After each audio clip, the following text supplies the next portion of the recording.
ഏറ്റവും വലിയ ഫ്രോഡായിരിക്കണം സരിത, ഏറ്റവും വലിയ ഫ്രോഡ്. കൂട്ടി തമ്മിലടിപ്പിക്കാൻ ഏറ്റവും പിടിക്കും, തമ്മിലടിപ്പിക്കാൻ. ഇതുപോലെ പരദൂഷണ കമ്മിറ്റി ഉള്ള ഒരു ആണുങ്ങളെ ഞാൻ കണ്ടിട്ടില്ല. ഇത്രയും ഇതൊരു ഗെയിമാണ്. അതിനകത്ത് വിധവകളെ സപ്പോർട്ട് ചെയ്ത് പോയാലും ട്രാൻസ്ജെൻഡേഴ്സിനെ സപ്പോർട്ട് ചെയ്തുകൊണ്ട് പോയാലും ആ ഗെയിമിൽ അങ്ങനെയൊന്നും നോക്കേണ്ട ആവശ്യമില്ല. ഗെയിമിൽ എല്ലാവരും ഒന്ന് തന്നെയാണ് എന്നാണ് എന്റെ വിചാരം. സരിയക്കറിയാം രേണുസുതി നെഗറ്റീവ് ആയിക്കൊണ്ടിരിക്കുകയാണെന്ന്. പക്ഷെ ആ ഒരു ഇതില് രേണുസുതിയെ വിടാനും പറ്റത്തില്ല. രേണുസുതി ഔട്ടായാലും ഞാൻ നിന്ന് കഴിഞ്ഞാൽ ഈ രേണുസുതിയുടെ സപ്പോർട്ട് എനിക്ക് കിട്ടണമല്ലോ, ആ വോട്ട് കിട്ടണമല്ലോ എന്നുള്ള രീതിയിലാണ് അവിടെ പിടിച്ചുകൊണ്ട് നിൽക്കുന്നത്.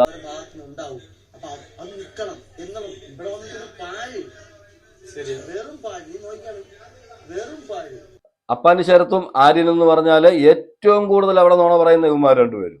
രേണുസുതിയെ കുറിച്ച് ഇന്ന് അപ്പാനി ശരത്ത് ഒരു കാര്യം പറഞ്ഞു. അപ്പാനി ശരത്ത് പറയുന്ന കാര്യങ്ങൾ ചുരുക്കത്തിൽ ഞാൻ പറയാം.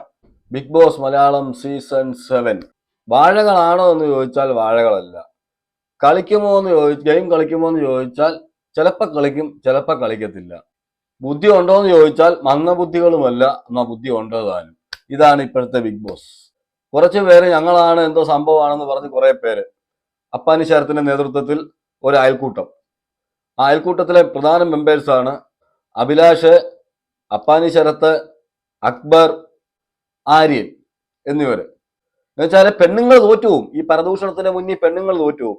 അപ്പാനി ശരത്ത് വിചാരിച്ചുകൊണ്ടിരിക്കുന്നത് താൻ എന്തോ വലിയ സംഭവമാണ് എന്നുള്ളതാണ്. പവനായി ആണെന്നുള്ളത് നമുക്ക് കണ്ടപ്പോഴേ മനസ്സിലായി. അവസാനം പവനായി ഇങ്ങനെ പോയാൽ ശാവമാകും. ചുരുക്കം പറഞ്ഞാൽ അപ്പാനി ശരത്തിന്റെ വിചാരം ഞാൻ എന്തോ വലിയ സംഭവമാണ്, ഞാനാണ് ഇവിടെ എല്ലാം നിയന്ത്രണമെന്ന്. ആണുങ്ങളുടെ ഇതില് ആണുങ്ങൾക്ക് ഒരു ലീഡർ അത് അപ്പാനി ശരത്ത് ആയിരിക്കണം അപ്പാനി ശരത്തിന്. അപ്പൊ അപ്പാനി ശരത്തിന് പിടികൊടുക്കാതെ കുറെ പേര്, അത് പറഞ്ഞാൽ ഇപ്പൊ ഷാനവാസ്, അനീഷ്, ഷാനവാസും അനീഷും ഇപ്പൊ അപ്പാനി ശരത്തിന്റെ ശത്രുക്കളാണ്. അപ്പൊ അപ്പാനി ശരത്തിന് ഇവരെ രണ്ടുപേരെ ഇഷ്ടമല്ല. അതുപോലെ തന്നെ ലേഡീസില് ഒരു വിഭാഗം, അത് നമ്മുടെ സരികയുടെ കൂടെ. സരികയുടെ വിചാരം സരികയാണ് അവിടുത്തെ നിയന്ത്രണം. പെണ്ണുങ്ങൾ ലേഡീസിന്റെ മൊത്തം നിയന്ത്രണം ഏറ്റെടുത്തിരിക്കുന്നത് സരികയാണെന്നുള്ള രീതിയിലാണ് സരികയുടെ പോക്ക്. എന്നാൽ സരിക അവിടെ ഗെയിം കളിക്കുന്നുണ്ടോ? ഇല്ല. എന്തെങ്കിലും പ്രശ്നം ഉണ്ടായാൽ അതിന്റെ വാല് തപ്പി വന്നിട്ട് ആ പ്രശ്നത്തിൽ കയറി അഭിപ്രായം പറയും, പോകും. ഇതാണ് നടക്കുന്നത്. രേണുസുതിയെ കുറിച്ച് ഇന്ന് അപ്പാനി ശരത്ത് ഒരു കാര്യം പറഞ്ഞു. അപ്പാനി ശരത്ത് പറയുന്ന കാര്യങ്ങൾ ചുരുക്കത്തിൽ ഞാൻ പറയാം. അപ്പാനി ശരത്ത് പറയുന്നത് ഒരു കണ്ടസ്റ്റന്റിന് കിട്ടേണ്ട ഒരു അവസരമാണ് രേണുസുതി കാരണം പോയത്. എന്ന് വെച്ചാൽ ഇവരൊക്കെ വലിയ കണ്ടസ്റ്റന്റ് ആണ്, ഇവരൊക്കെ കളിച്ച് എന്തോ വലിയ കളികളാണ്. ഇവരുടെ വിചാരം അകത്ത് ഇപ്പൊ ഇവർ കളിക്കുന്നതെല്ലാം അടിപൊളിയായിട്ടാണ് കളിക്കുന്നത് എന്നുള്ള രീതിയിലാണ് സംസാരിക്കുന്നത്. അതുകൊണ്ട് രേണുസുതി വെറും പാഴാണ്. അത് ശരിയാണ് കേട്ടോ. അതിനകത്ത് ബിഗ് ബോസ് ഹൗസിനകത്ത് പാഴാണ്. പക്ഷെ ഇവര് കണ്ടസ്റ്റന്റ് പോലെ തന്നെയാണ് അവരും കയറിയത്. നമ്മളിപ്പം പല അഭിപ്രായ വ്യത്യാസങ്ങളെല്ലാം രേണുസുതികൾ ഉണ്ടായിരിക്കാം. പക്ഷെ എന്നാലും ഒരു കണ്ടസ്റ്റന്റ് ആണ്. അകത്ത് പൊക്കഴിഞ്ഞാൽ അവര് ഇനി ചിലപ്പോൾ ഗെയിമിലേക്ക് തിരിച്ചു വരുമായിരിക്കാം. ഇന്ന് വരെയുള്ള ആ കാര്യത്തിൽ ശരിയാണ്, വലിയ ഗെയിം ഒന്നും കളിക്കുന്നില്ല. ഈ പറയുന്ന അപ്പാനി ശരത്ത് എന്താ കളിക്കുന്നത്? അപ്പാനി ശരത്ത് അങ്ങോട്ടും ഇങ്ങോട്ടും പോയി നുണയും പറഞ്ഞു കൊതിയും പറഞ്ഞിരിക്കുമല്ലേ. അപ്പാനി ശരത്തും ആര്യൻ എന്ന് പറഞ്ഞാൽ ഏറ്റവും കൂടുതൽ അവിടെ നുണ പറയുന്ന ഇവന്മാർ രണ്ടുപേരും. ഒരാളുടെ കാര്യം കഴിയുമ്പോൾ അടുത്ത ആളുടെ, അനീഷിന്റെ കാര്യം കഴിയുമ്പോൾ ഷാനവാസിന്റെ കാര്യം, ഷാനവാസിന്റെ കാര്യം കഴിയുമ്പോൾ അനുമോളുടെ കാര്യം, അനുമോളുടെ കാര്യം കഴിയുമ്പോൾ രേണുസുതിയുടെ കാര്യം. എനിക്കറിയത്തില്ല, അവിടെയുള്ള മൊത്തവരെയും ഒരു കുറ്റം പറയുന്നുണ്ട്. എന്നിട്ട് ഇവരെല്ലാം ഇവരുടെ വിചാരം ഇവരാണ് പെർഫെക്റ്റ്, ഇവരാണ് ക്ലീൻ എന്ന്. പക്ഷെ എന്തായാലും എനിക്കൊരു നമുക്ക് കഴിഞ്ഞ ദിവസം വരെ 2 ദിവസം മുന്നേ വരെ ഷാനവാസിനെ എനിക്ക് ഭയങ്കര ഇഷ്ടമൊന്നും അല്ലായിരുന്നു. ഷാനവാസിന്റെ ഗെയിം ഒന്നും നമുക്ക് അത്രയും പിടിക്കുന്നില്ല. എന്താ വെച്ചാൽ ഈ ഗ്യാങ്ങിലായിരുന്നു ഷാനവാസ്. പക്ഷെ ഷാനവാസിന് ഒരു പണി കിട്ടി.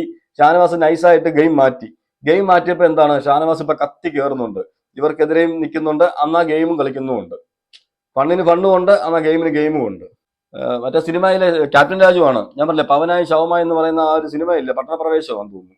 അതിനകത്ത് കറക്റ്റ് ക്യാപ്റ്റൻ രാജു എന്ന് വെച്ചാൽ ട്രാൻസിസ്റ്റർ ബോംബുണ്ട്, മലപ്പുറം കത്തിയുണ്ട് എന്നൊക്കെ പറയുന്ന പോലെ ഒരു, ഞാൻ സത്യം പറഞ്ഞ ഒരു കോമാളി എന്ന് ഞാൻ പറയത്തുള്ളൂ. കോമാളി എന്ന് വെച്ചാൽ പുള്ളിയുടെ ഇരിപ്പെല്ലാം കണ്ടു കഴിഞ്ഞാൽ വിചാരിക്കും പുള്ളി എന്തോ വലിയ സംഭവമാണ്, ഞാൻ എന്തോ ആണെന്ന് പറഞ്ഞിരിക്കുന്നത്. അവിടെ ഒന്നുമല്ല. ആ അപ്പാനി ശരത്ത് പറഞ്ഞ കുറച്ച് കാര്യങ്ങൾ കേൾക്കാം രേണുസുതിയെ കുറിച്ച്, എന്നിട്ട് ബാക്കി ഞാൻ പറയാം.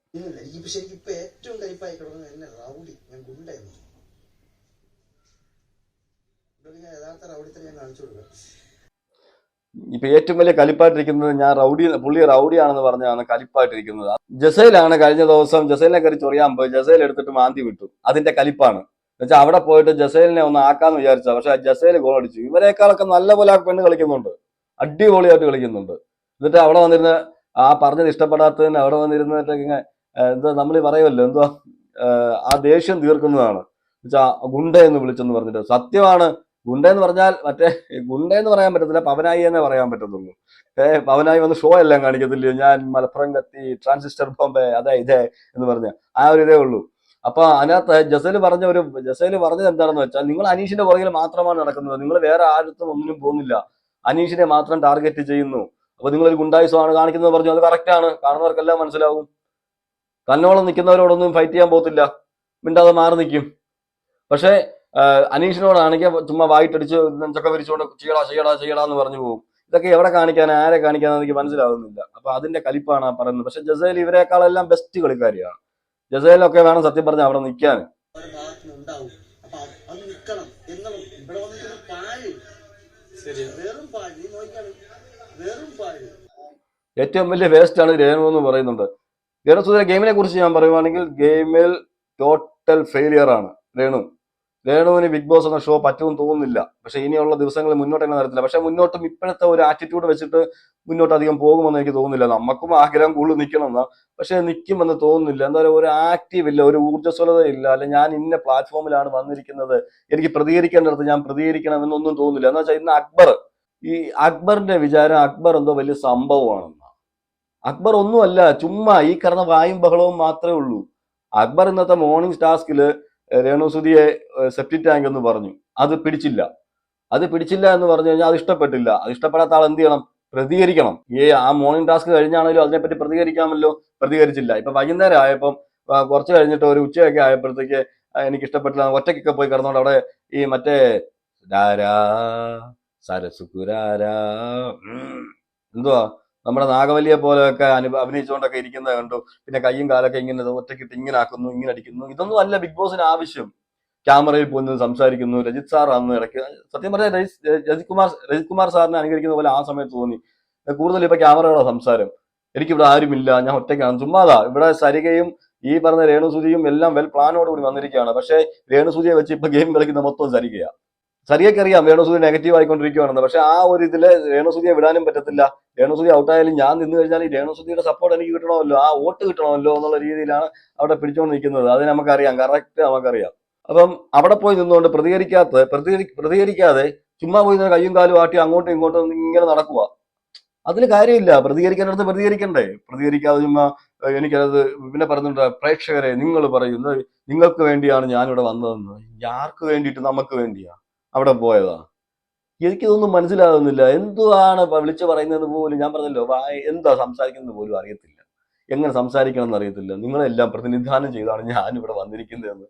എന്നെ പ്രതിനിധാനം ചെയ്ത് വന്നിട്ടൊന്നും അല്ല പോയേക്കുന്നത്. നിങ്ങളെ ആരെങ്കിലും പ്രതിനിധാനം ചെയ്തിട്ടാണ് പോയിരിക്കുന്നതെങ്കിൽ നിങ്ങൾ കമന്റ് ചെയ്യണേ. അങ്ങനെയൊക്കെയുള്ള വിഡിത്തരങ്ങളൊക്കെ വിളിച്ചു പറയുന്നുണ്ട്. ഇതിന്റെ ഒന്നും ആവശ്യമില്ലായിരുന്നു. അവിടെ അതിനുശേഷം പ്രതികരിക്കാമായിരുന്നു. പ്രതികരിച്ചില്ലെങ്കിൽ അവിടെ ഇഷ്യൂ ഉണ്ടായേനെ. അത് മോർണിംഗ് ടാസ്ക് ആണ്. എന്നാലും അവിടെ ഒരു ഇഷ്യൂ, അവിടെ ഒരു കണ്ടന്റ് ആയിരുന്നു രേണു കളഞ്ഞത്. അപ്പൊ ഞാൻ പറഞ്ഞ രേണുവിന് ബിഗ് ബോസ് എന്ന സാധനം പറ്റുമെന്ന് തോന്നുന്നില്ല ഇതുവരെയുള്ള പോക്കില്. അപ്പൊ അതിനെക്കുറിച്ചാണ് അപ്പാനി ശരത്ത് പറയുന്നത്. പിന്നെ അപ്പാനി ശരത്ത് ഇതിനകത്ത് പറയുന്ന മറ്റൊരു ഡയലോഗ് ഉണ്ട്. ഞാൻ ബിഗ് ബോസിലൊക്കെ വരുന്നാൻ വേണ്ടിയിട്ട് ഇന്റർവ്യൂ എല്ലാം കഴിഞ്ഞിരുന്നത് പ്രഡിക്ഷൻ ലിസ്റ്റിലൊക്കെ വരുമ്പോഴത്തേക്ക് എല്ലാവരും കൂടെ അപ്പാനി ശരത്ത് പറയുമ്പോൾ വോ എന്ന് മാത്രമേ ഉള്ളായിരുന്നു. രേണുസുധി വരുന്ന പറഞ്ഞപ്പോൾ രേണുസുധി ബിഗ് ബോസിലേക്ക്, രേണുസുധിക്ക് ഭയങ്കര ഹൈപ്പ് കൊടുത്തു എന്നുള്ള രീതിയിലാണ് സംസാരിക്കുന്നത്. അതിന്റെ ഒരു ചുരുക്കമുണ്ട്. എന്താ വെച്ചാൽ രേണുസുധിയെ നമുക്കറിയാം എങ്ങനെയാണ് ഹൈപ്പ് വന്നതെന്നും ആ ഹൈപ്പ് എന്തിനുണ്ടാക്കിയതെന്നുള്ളതും നമുക്കറിയാം. ബിഗ് ബോസിലേക്ക് പോകാൻ തന്നെയാണ്. പക്ഷെ അവർ ആ ഹൈപ്പ് നിലനിർത്തിക്കൊണ്ട് പോയി. അപ്പാനി ശരത്ത് ആ സമയത്ത് ഇതുപോലെ പവനായി കളിച്ചുകൊണ്ട് നടക്കുമായിരുന്നു. അതുകൊണ്ടാണ്. മറ്റൊരു കാര്യം പറയാനുള്ളത് അക്ബറിനെ കുറിച്ചാണ്. അക്ബറിന്റെ വിചാരം, അക്ബർ എന്തോ ഞാൻ നേരത്തെ പറഞ്ഞതുപോലെ എന്തോ വലിയ സംഭവമാണ്, നീ പോടാ ഞാൻ വാടാന്നുള്ളൊരു വിചാരം. എനിക്ക് ബിഗ് ബോസ് ഒന്നും ഒരു പ്രശ്നമല്ലെന്നാ പറയുന്നത്. എന്തോ ബിഗ് ബോസ് എന്നുള്ള രീതിയിലൊക്കെ സംസാരിക്കുന്നത്. എന്നിട്ട് ഈ പറഞ്ഞ രേണുസുധിയെ ഇങ്ങനെയൊക്കെ പറഞ്ഞിട്ട് പോയി പിന്നെ ക്യാമറയിൽ വന്നിട്ട് മാപ്പ് തരണം എന്നൊക്കെ പറയുന്നത് ഞാൻ അങ്ങനെ അറിഞ്ഞുകൊണ്ട് പറഞ്ഞതല്ല, ഞാൻ ആ രീതിയിൽ പറഞ്ഞതല്ല. പിന്നെ ആരെയൊക്കെ വിധവകളെ റെപ്രസെന്റേറ്റീവ് ചെയ്ത് വന്നിരിക്കുന്നതൊന്നും എനിക്ക് അറിയത്തില്ലായിരുന്നു, അറിയാതെ പറഞ്ഞാന്നൊക്കെ പറയുന്നത്. ഇതൊരു ടാസ്ക്, ഇതൊരു ഗെയിമാണ്. അതിനകത്ത് വിധവകളെ സപ്പോർട്ട് ചെയ്ത് പോയാലും ട്രാൻസ്ജെൻഡേഴ്സിനെ സപ്പോർട്ട് ചെയ്തുകൊണ്ട് പോയാലും ആ ഗെയിമിൽ അങ്ങനെയൊന്നും നോക്കേണ്ട ആവശ്യമില്ല. ഗെയിമിൽ എല്ലാവരും ഒന്ന് തന്നെയാണ് എന്നാണ് എന്റെ വിചാരം. നിങ്ങൾക്ക് എങ്ങനെയാണെന്ന് എനിക്കറിയത്തില്ല. അതും കൂടെ നിങ്ങളൊന്ന് കമന്റ് ചെയ്തേക്കണം, കാണുന്നവരെ ഒന്ന് കമന്റ് ചെയ്തേക്കണം. എന്നുവെച്ചാൽ ഗെയിം ഞാൻ അറിഞ്ഞിടത്തോളം ബിഗ് ബോസിൽ അങ്ങനെ ഇതൊന്നുമില്ല. നീ ചെറുത് ഞാൻ വലുത്, നീ മറ്റേതാണ് ഞാൻ ഇതാണെന്നൊന്നും ഇല്ല. അവിടെ എല്ലാവരും ഒന്ന് തന്നെയാണ്. ആരെ റെപ്രസെന്റേറ്റ് ചെയ്ത് പോയത്? വിധവകളെ മൊത്തം റെപ്രസെന്റേറ്റീവ് ചെയ്ത് പോയതാണെന്നാണോ പറയുന്നത്? എന്തിന്?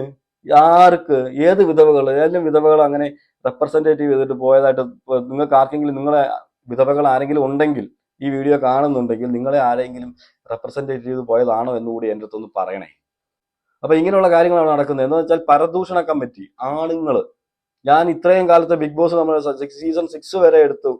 നോക്കിക്കഴിഞ്ഞാൽ ഇതുപോലെ പരദൂഷണ കമ്മിറ്റി ഉള്ള ഒരു ആണുങ്ങളെ ഞാൻ കണ്ടിട്ടില്ല. ഇത്രയും സാധാരണ പെണ്ണുങ്ങളാണ് സാധാരണ കൂടി ഇരുന്നുകൊണ്ട് പരദൂഷണം പറയുന്നത്. എല്ലാവരും കൂടെ ചുറ്റി ഇരുന്നിട്ട് ഓരോരുത്തരെ കുറിച്ച് ഇങ്ങനെ പറയുന്നത് കേട്ടിരുന്നത്. പക്ഷെ ഇതിനകത്ത് അപ്പാനി ശരത്ത് എന്ന് അപ്പാനി ശരത്ത് ഒരു ഉസ്താദാ. അത് കേൾക്കാൻ വേണ്ടിയിട്ട് അക്ബറും ആര്യനും അപ്പുറത്തും ഇപ്പുറത്തും ഉള്ളത് കൊണ്ട് എല്ലാം ഏസ് വെച്ച് കൊടുക്കുന്നുണ്ട്. അവരുടെ വിചാരം അവരാണ് വലിയ ഗെയിമേഴ്സ് എന്താ വെളി നടക്കുന്നൊന്നും അവരറിയുന്നില്ലല്ലോ. പക്ഷെ അനീഷിനെ കുറിച്ച് പറയുവാണെങ്കിൽ അനീഷ് വെട്ടിക്കെട്ടാ കേട്ടോ. അനീഷ് ഇവരെല്ലാം നല്ല ഇറിറ്റേഷനാണ്. ഇറിറ്റേഷൻ ഇല്ലെന്ന് പറയുന്നില്ല, നല്ല ഇറിറ്റേറ്റ് ചെയ്യുന്നുണ്ട്.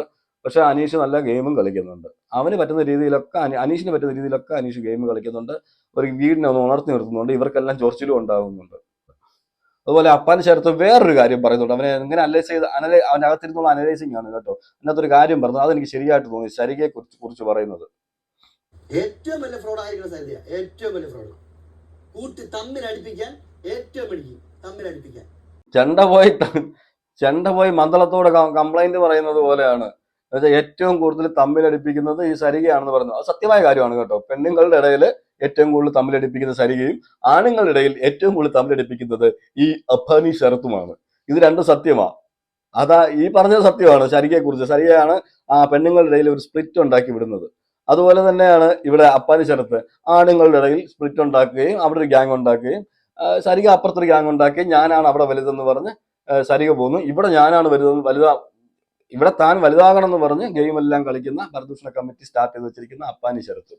എന്തായാലും ബിഗ് ബോസ് 3 ദിവസമേ ആയുള്ളൂ. പക്ഷെ ഏകദേശം പലരുടെയും സ്വഭാവമൊക്കെ ഭാഗത്ത് വന്നു തുടങ്ങി. വെളിയിലോട്ട് വരുന്നതെന്ന് വെച്ചാല് ഈ പറയുന്ന അപ്പാനി ശരത്ത് വലിയ സംഭവമൊന്നുമല്ല എന്നുള്ളത് മനസ്സിലായി. അക്ബർ വായും വേള മാത്രമേ ഉള്ളൂ, ഒന്നും ഇല്ല, ചുമ്മാ. പക്ഷെ അതിനകത്ത് ഇപ്പൊ കളിക്കുന്നത് നമ്മൾ എടുത്തു പറഞ്ഞു കഴിഞ്ഞാൽ അനീഷ്, ഷാനവാസ്, ജസേല് എന്നിവരാണ് ഇപ്പം നിലവിൽ നല്ലൊരു ഗെയിമേഴ്സ് ആയിട്ട് എനിക്ക് തോന്നുന്നത്. ബാക്കിയുള്ളവരൊക്കെ അവിടെ വിടുന്ന പരദൂഷണം. പിന്നെ അതിനകത്ത് ഞാൻ ഇപ്പോഴും നിങ്ങൾക്ക് ഈ വീഡിയോ കാണുന്നവരാണെങ്കിൽ നിങ്ങൾ മനസ്സിൽ കുറിച്ചിട്ടു. ഇതുപോലെ ശൈത്യ നമ്പാൻ കൊള്ളത്തില്ല, ശൈത്യ കൂടെ നിൽക്കുന്നവരെ ചതിക്കും. അത് ഞാനിപ്പോൾ ഒരു വാൽകഷ്ണമായിട്ട് ഇട്ട് തരികയാണ്. അതിന്റെ വിശദമായ ഒരു വീഡിയോ ഞാൻ ചെയ്യാം. എന്തായാലും നിങ്ങളുടെ അഭിപ്രായങ്ങൾ നിങ്ങൾ ഉറപ്പായിട്ട് കമന്റ് ചെയ്യുക. നിങ്ങൾക്ക് ഇഷ്ടപ്പെട്ടെങ്കിൽ നിങ്ങൾ ലൈക്ക് ചെയ്യുക, കമന്റ് ചെയ്യുക, ഷെയർ ചെയ്യുക. അതുപോലെ ഹൈപ്പ് എന്നൊരു ബട്ടൺ ഉണ്ട്, അതിൽ കൂടി ഒന്ന് പ്രസ് ചെയ്തിരിക്കുക. ആദ്യമായിട്ടാണ് ചാനൽ കാണുന്നവരാണെങ്കിൽ ഇഷ്ടപ്പെട്ടെങ്കിൽ നിങ്ങൾ സബ്സ്ക്രൈബ് ചെയ്യുക. ഓക്കെ, മറ്റൊരു വീഡിയോയുമായിട്ട് നമുക്ക് കാണാം.